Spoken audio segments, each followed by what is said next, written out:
Hello అండి. White sauce pasta ఇంట్లో తయారు చేసుకోవాలంటే చాలా కష్టం అనుకుంటారు. కానీ నేను చెప్పే ప్రాసెస్‌తో ఫాలో అయితే మీరు చాలా ఈజీగా ఎప్పుడన్నా సరే తయారు చేసుకోవచ్చు. ఇది కేవలం ఒక్క వెసల్‌ని యూజ్ చేసి మాత్రమే నేను ఈ పాస్తా మొత్తం చేస్తున్నాను. ముందుగా ప్యాన్‌లో బటర్ వేసుకోవాలి. అది హీట్ అయిన తర్వాత కట్ చేసుకున్న గార్లిక్ ఒక 4, 5 వేసుకోవాలి. తర్వాత పచ్చిమిరపకాయలు కూడా వేసుకోవాలి. ఇవి కొంచెం ఫ్రై అయిన తర్వాత ఇందులో సన్నగా స్లైస్ చేసుకున్న ఆనియన్స్‌ని వేసుకొని ఒకసారి మిక్స్ చేసుకోవాలి. తగినంత సాల్ట్, పెప్పర్ పౌడర్ వేసుకొని ఒకసారి కలుపుకుందాం.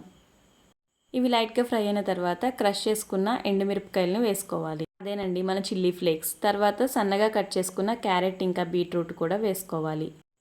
మీకు అవైలబుల్‌గా ఉంటే ఇందులో క్యాప్సికమ్, స్వీట్ కార్న్ కూడా వేసుకోవచ్చు. మీ ఇంట్లో అవైలబుల్ ఉంటే ఆరిగానో సీజనింగ్ ఉంటుంది కదా! అది కొంచెం వేసుకోవాలి. ఇన్ కేస్ లేకపోతే స్కిప్ చేయొచ్చు. ఉంటే మాత్రం ఫ్లేవర్ చాలా బావుంటుంది. ఫ్రై అయిన వెజ్జీస్ అన్నీ పక్కకు తీసుకొని ఒక 4 స్పూన్స్ జొన్నపిండి గానీ, బియ్యం పిండి గానీ ఫ్రై చేసుకోవాలి. ఇది కొంచెం పచ్చివాసన పోయి ఫ్రై అయిపోయిన తర్వాత కొంచెం కొంచెంగా మిల్క్ యాడ్ చేసుకుంటూ కలుపుకుంటూ ఉండాలి. ఒకేసారి మిల్క్ యాడ్ చేయకూడదు. మనం కన్సిస్టెన్సీ చూసుకుని కొంచెం కొంచెంగా యాడ్ చేసుకుంటూ కలుపుకుంటూ ఉండాలి. థిక్ మిల్క్ ఉంటే మనకి టెక్స్చర్ బాగా వస్తుంది. మనకి ఒక హాఫ్ లీటర్ మిల్క్ వరకు పడుతుంది. ఇప్పుడు నేను ముందుగానే బాయిల్ చేసి పెట్టుకున్న మ్యాక్రోనీ పాస్తాని ఇందులో యాడ్ చేసుకుని ఒకసారి మిక్స్ చేసుకుంటున్నాను. ఇవి మల్టీగ్రెయిన్తో చేసిన పాస్తా.